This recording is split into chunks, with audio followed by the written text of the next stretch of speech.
Mohammed, he is chairman of the Ethiopian Diaspora Association, and Brutai Dawit Abdi is a member and advisor of the Ethiopian Diaspora Association. Welcome to ETV Studio.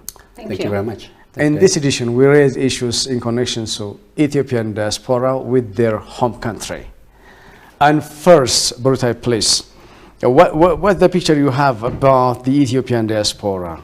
Nowadays, it seems that their beauty is blossoming. How do you find it?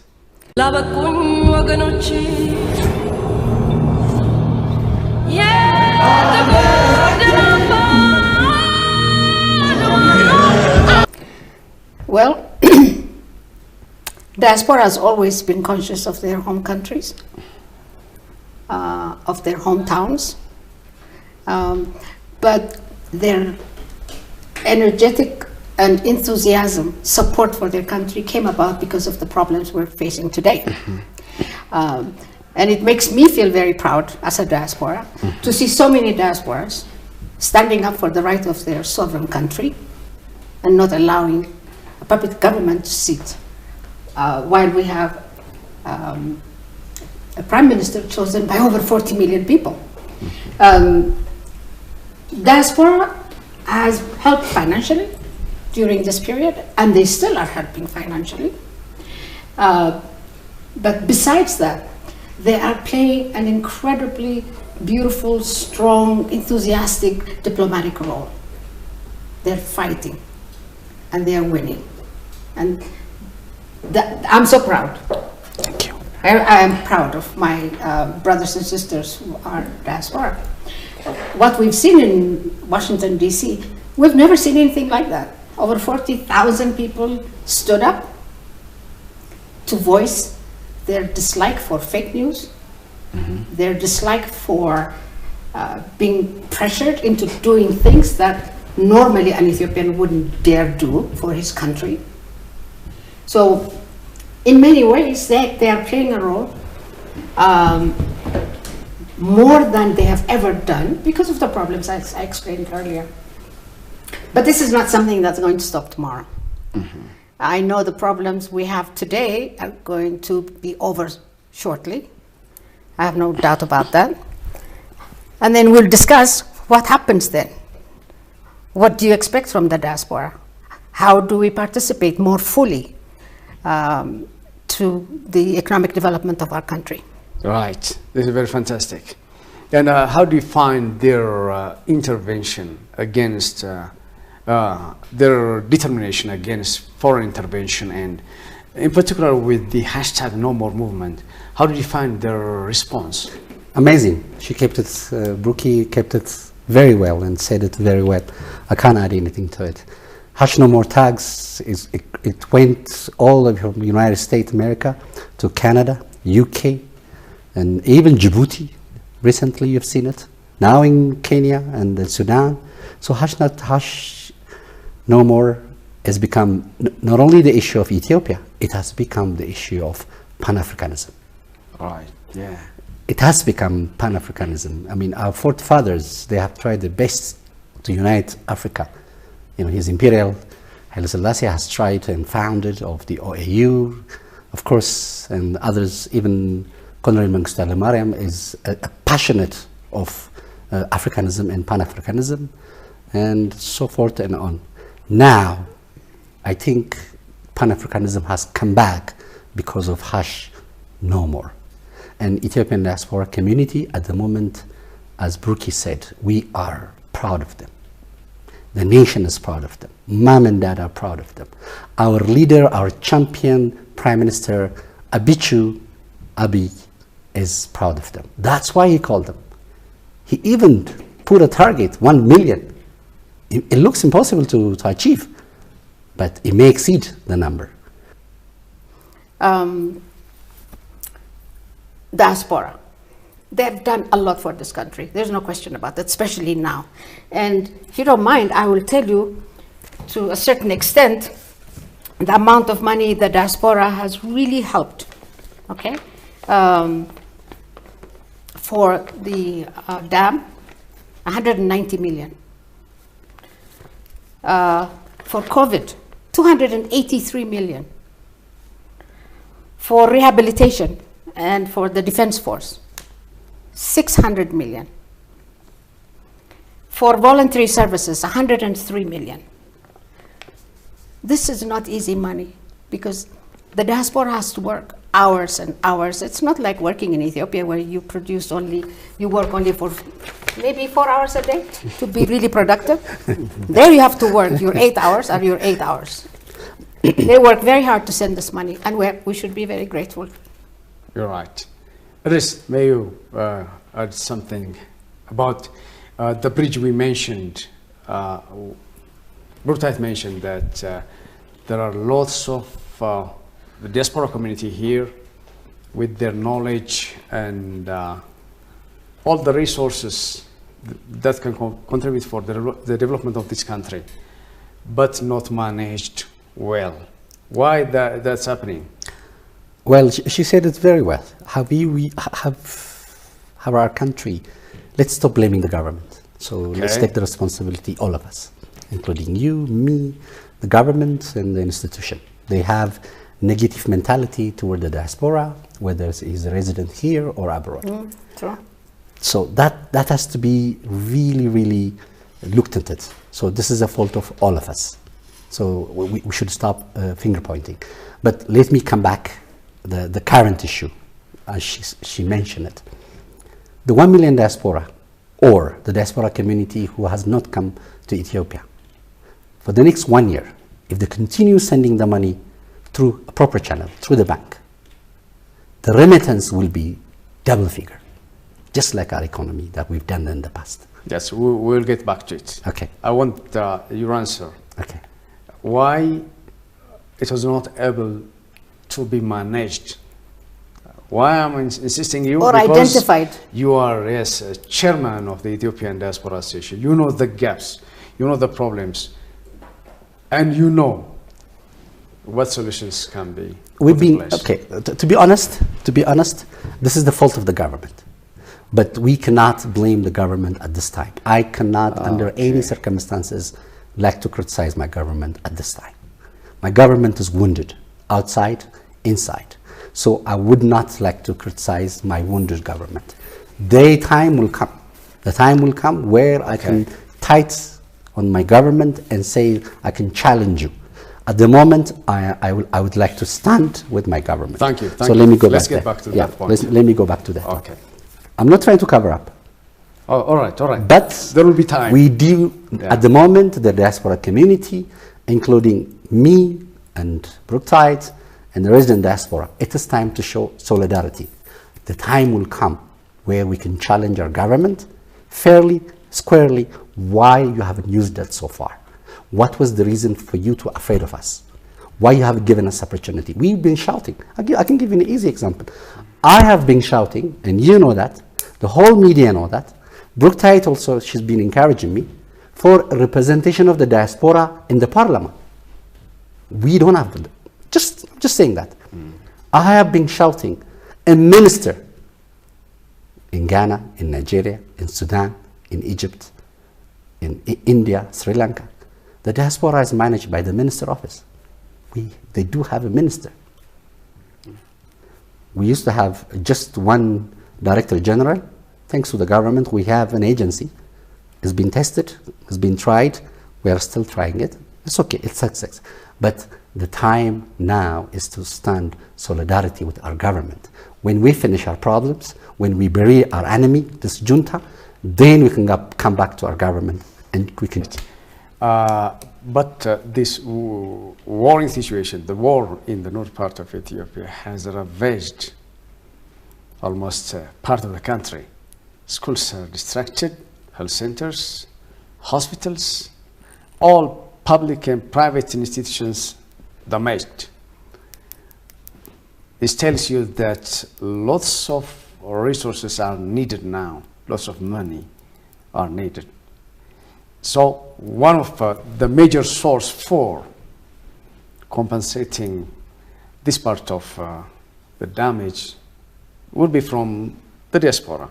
If the diaspora channels its money in a legal way to the country, it would help So, Bertite, Well, what do you tell us about? we have to compare our country with some of our African brothers. Okay. We have a population of 120 million. Right. We have a diaspora of 40. 5 million. 5 million. 5 million. China has 40 million. Okay. If we look at Kenya, for instance, with a population of 54 million, they get $3.1 billion a year. Okay. This is what they got last year. All right. Okay? And Kenya doesn't have that many diasporas. Nigeria does. Ghana does. Ghana, for instance, has a population of 31 million, and they get 3.6 billion. So I looked at these figures, trying to find out, are we contributing enough relative to our population abroad? Are we? I don't believe we are. Okay. Okay? I don't believe we are, because Somalia, next door, with a population of 16 million, got $1.7 billion last year. 1.7 from only population of 16 million. So what's going on with our diaspora? Okay, with 5 million out there, we're getting 2.4 billion in 9 months. You just mentioned that there's going to be a lot of reconstruction. Right. There's going to be a lot of work that is waiting to be done. The question is, with what money? Diaspora, of course, will contribute, but how do we urge this diaspora? How do we push them to a point where their contribution level will be higher, at least during the period that we're in today? Okay? So for me, $3 billion, or 2.4, as it is right now, 2.4 billion in 9 months, from 5 million diaspora is not much. The other thing that we need to look into is, we're always talking about the diaspora in Britain, in the States. We're not looking at the diaspora in Africa. There are 600,000 diaspora in Africa, Ethiopian diaspora. But I've never heard the media or anybody else talking about Ethiopian diaspora in Africa. And if you really take a good look at what they do, they're doing extremely well. To make money and come to Ethiopia. Nobody wants to stay there. Because I don't care how many years you live there, you're always a second-class citizen. But the minute you come across the Atlantic, you become first-class citizen. Every diaspora knows this. So if we can have a diaspora in the diaspora agency, the government agency, I think it will be extremely helpful to the person who's running the show, okay, as a consultant, as an advisor, I don't care, you can give any title to that person, but that person can have a lot of input into that office. Fine. Idris, tell me about your short-term plans for the 1 million diaspora that are expected to come here. I agree with her in the agency. I mean, the agency must this time put somebody from the diaspora community as a voluntary work or as advisor. Never mind, we have a consortium, which is a member of associations. We do work very closely with the agency, but that's not enough. On a daily basis, there should be somebody, a diaspora representative in the agency, a diaspora, well experienced, has a knowledge about the diaspora, whether he's from America, Canada, or from Africa. Not one, but a couple of them, working as a voluntary within that office. So whenever the diaspora issue comes, must not served with an experienced, well-mannered, civil servant. The government has, citizen diplomacy to all the embassies at the moment. That means whether the embassy is in Washington, D.C., or America, or Canada, Australia, New Zealand, or in Djibouti, that the embassy must work very closely with the Ethiopian community. Finger pointing, blaming has to be stopped. Our embassy are doing their work, yet to be seen. Bear in mind, Brooktight, this is just a young government. 3 years, but 2 years and more. No. Don't misunderstand me. This has been going on for years. I'm Yes, not talking absolutely. about yesterday. It can change. This has been going on as long as I can remember. I agree with you. I've And suffered with it. I have been very vocal about this. Yes. I have done an hour interview with different people on this issue. You told us about the entire history of our embassy there. Absolutely. Embassy there, not about the past 3 years. No, No. It's the been past going 3 on for the years. last 30 years. but yes, we have a young government. No, I'm not trying to... You start. I mean, you can crawl before you can walk, right? I agree with Okay. you. Right. So we're in the crawling stage. That is when we have to do it right. I agree with you. For the last 30 years, the embassies has been an army fort where you can be handpicked and selected only for the few. None of Ethiopian diaspora, whether he's in America or Canada or London or Paris or New York or Italy, they do not have an access to the embassies. Only the one in the Middle East, they used to have 100% access to the embassies. So, No, not really. let's say, for I crying lived out there. loud. So, but now the government has clear message to the ambassadors. Work very closely with Ethiopian community. So that community, as she said, it's an asset. Now, going back to the 1 million diaspora, they're coming. Let us use them, not abuse them. I do not want the 1 million diaspora who's coming home to be abused by the hotel industry, by the restaurant, by the taxi firms, by the government office, by the bureaucrat. If you abuse them, this is the testing ground. The solidarity that they have shown where they were back home, the Prime Minister called them because of they have shown the solidarity. Why he did it at this time? He's a visionary guy. He's as solid as a rock. We like him. Everybody likes him. Because he loves his country. Simple. I don't love him. I don't respect him because he's Abiy. I don't know him. I've never met him. He's my leader. So this is it. We follow a very disciplined principle where we are in UK and America about selecting the government. Wait a minute. What about the people of Ethiopia who went out, stood 16, 17 hours to vote and selected the government of prosperity? The leadership is Dr. Abiy. He has been elected by 40 million. Can we respect and follow him, for crying out loud? He has 5 years, 4 years to prove. You have a chance to punish him after 4 and 5 years. And on top of that, which kind of African leader, name one of them, has given opportunity for the opposition party to be a minister? This is unheard of. This is what the West doesn't like. They're saying, uh-oh, here comes. We thought all African leaders are running at Windows 95, but there is one running at Pentium processor. Watch out. Can we derail him? So we, the people of Ethiopia, says, no, you cannot derail a leader. Yes, indeed, he's not running at Windows 95. He's running at a Pentium processor. All right, Brooktight.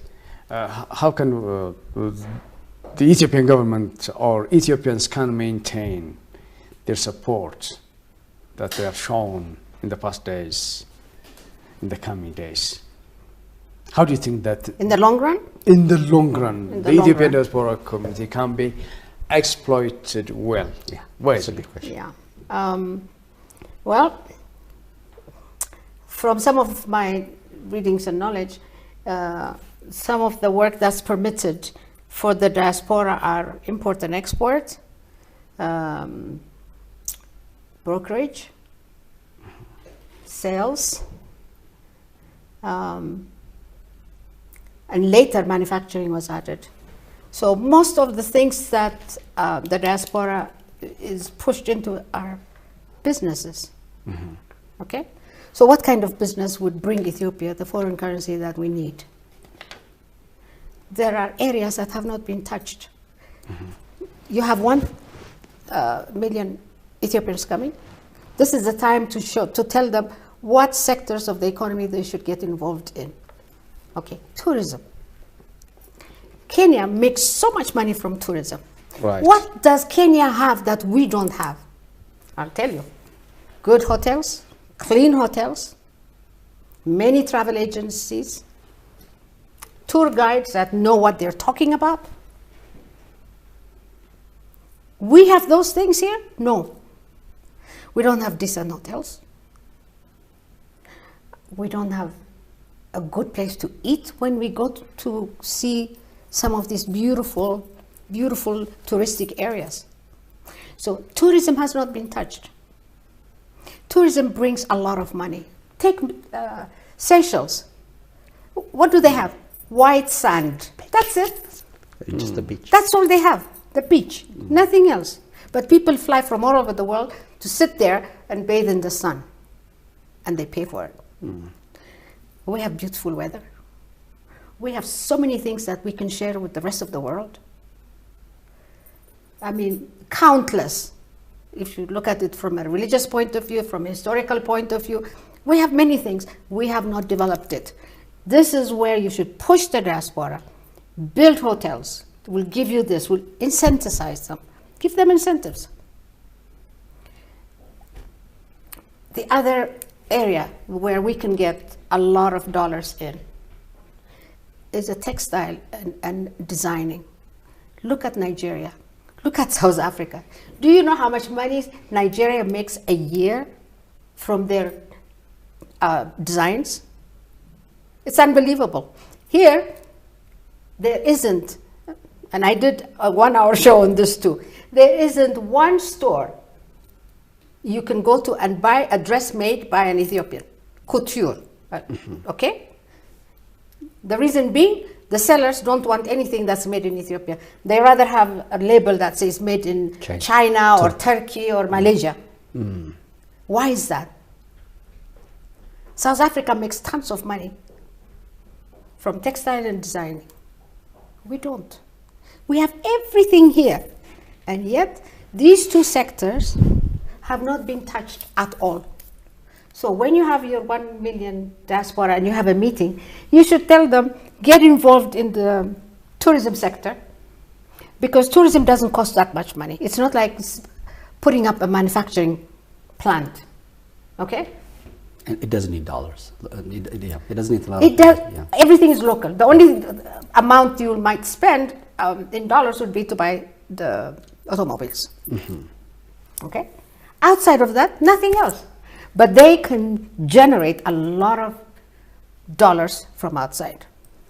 The reason I say this is also because there are foreign travel agents in this country. Okay? Do you have any idea how many tourists they bring? A lot of these tourists that come, they come through them because they have contact in their country.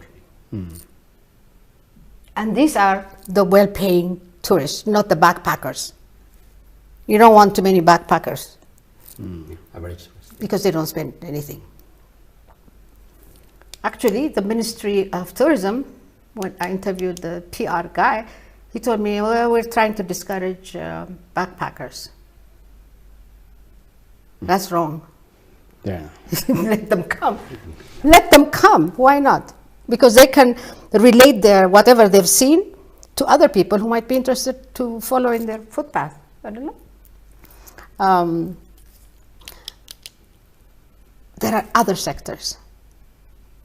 What we want is to make sure the diaspora's contribution to the development of the Ethiopian economy continues at a rapid and greater rate.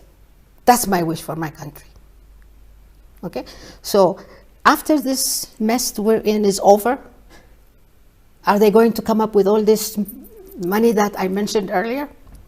No. They're not. Yeah. We have to be realistic. But we can ask if the money they have already spent, if they convert that into a remittance, then it can be done. I agree with you. I think we can take an example of Andanet Park, Friendship Park, Intoto Park, that the government has done. Is one of them is for tourism purpose. The Quesha issue, the Wanchi issue, and others things. I think the government has realized that the tourism has never been touched. Tourism must be must be capitalized. That's where the money is. Yeah. At the moment, the tourism industry that the government encourage, yes. Do we have enough tour operators? May not, but they have incentive. But do we have good hotels? Yes and no. I will put it that way. I've seen beautiful hotels in Arba Minj. I've seen very, very beautiful hotels in Bahadar that's been currently has been built. Are they enough? No. But before you call the tourists, I agree with her.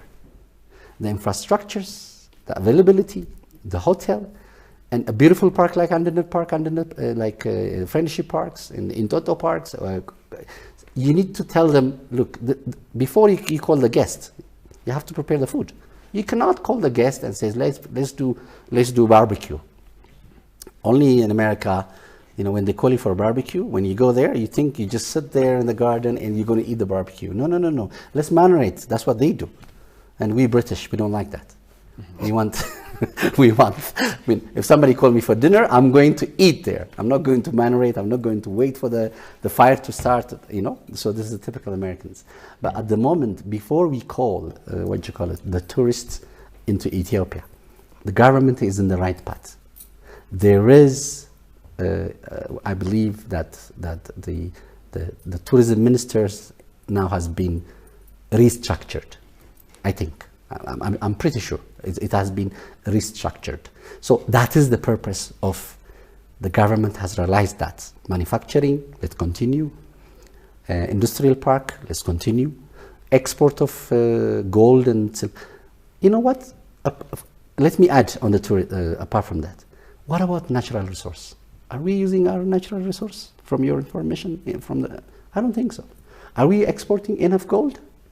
Are we exporting enough minerals? Are we really, do we know what we have under our Ethiopia's ground? We don't. I think this is where the diaspora community outside the country, they can come up with technology and then investment and using a PLC company and investing on natural resource, on gas and petrol, in gold, in mining. Can you believe we are importing coal? Ethiopia is importing coal for the cement factory at the moment. We don't have coals? Of course we have. But we don't have roads, we don't have railways to bring the coal into, and we don't have the excavation of the coals industry. So one of the things that the diaspora who's coming for 1 million after the holidays, after the solidarity, and after the government, when the federal government comes back as a victorious back to Arat Kilo, one of the things he should look at it is how to survive the economy permanently, not patch, permanently. Can the diaspora involve in the permanent investment of this country? Yes, it can. Do we have banks? Thanks to Brookie. Yes, we have 23 or 24 private banks. And is it the time to invest, to call foreign banks into Ethiopia? I leave that question to Brookie. I don't know the advantage and the disadvantage of bringing a foreign bank into Ethiopia. I don't know. But I believe we have enough private banks, we have enough government banks. Is it a good idea to call a foreign bank? I'll leave that question to you. Well, thank you very much for your time in candid explanations brought out in Idris from the Ethiopian Diaspora Association. Idris is the chairman and Brutait is member and advisor of the association. Thank you very much for your brilliant explanations. Thank you, Daniel. Thank you for having us. Thank you. Well, dear viewers, that wraps up the program's edition. Thank you for watching. Goodbye and stay safe.